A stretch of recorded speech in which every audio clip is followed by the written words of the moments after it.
So you open Ibis Paint, you import a picture here, and you grab it from your photos on your iPad.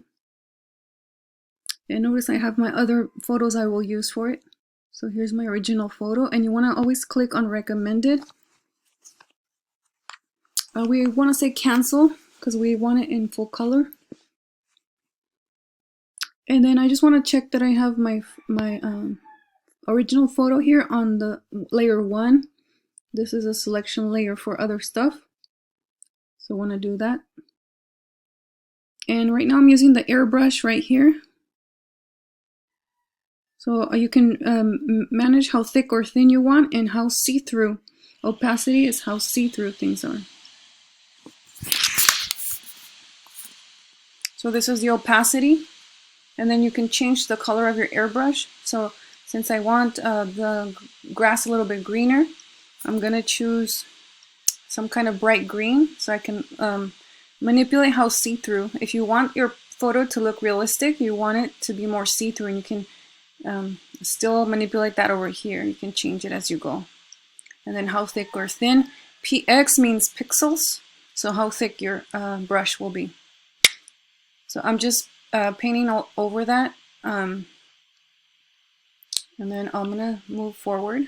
So right now I just picked a different color, and I want to continue moving my opacity to make sure that it looks more real, because if you do a super like not see-through brush, it won't look as real. So you want to make it as real.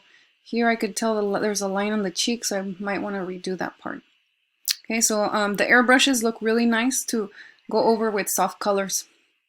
So right now I'm just choosing a color for my blue highlights on the hair, and you want them to be pretty see-through, and you don't want to do it all over the hair unless you can make it look realistic, but you want to leave some natural ones so it looks a little more real.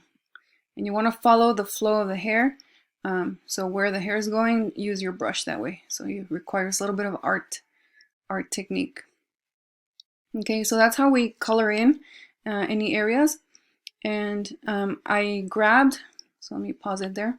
So I grabbed this PNG of a beetle flying. I grabbed it from the internet, and I saved it into my photos, my iPad photos. So when I click on my regular photo, there's this camera right here. I click on it, and it'll ask me, where do you want to grab your photo from?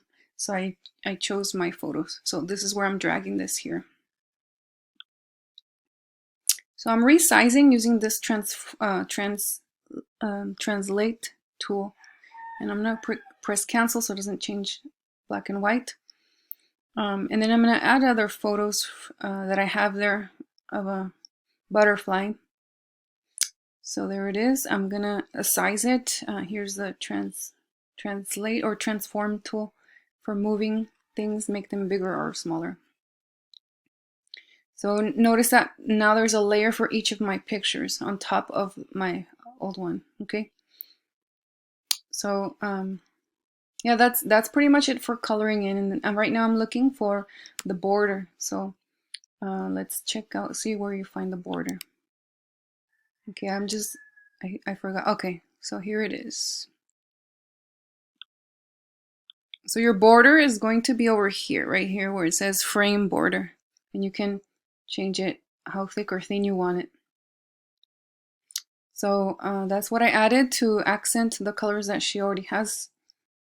And again, you can change how big, how thick you want it, how much you want it. And I probably have too much empty space over here, so you'll notice on my final I did trim my original photo. Okay, so again, when you're done, you can just save it as a, so we'll go back. And so see, you can just save it as a PNG, and it'll save into your photos. Okay, if you wanted a see-through, like when I did my beetle, I had to do this on Ibis Paint. I found this on the internet with a white background, so I had to save my beetle as a transparent PNG. If you want to make your own PNG, you're going to save it as a transparent, that means see-through background, PNG. So I'm done with this one, let's say, and we're going to save it as a PNG, save it to your photos. It'll be on your gallery, and you can add it to Google Classroom from there. So hopefully this helps. better.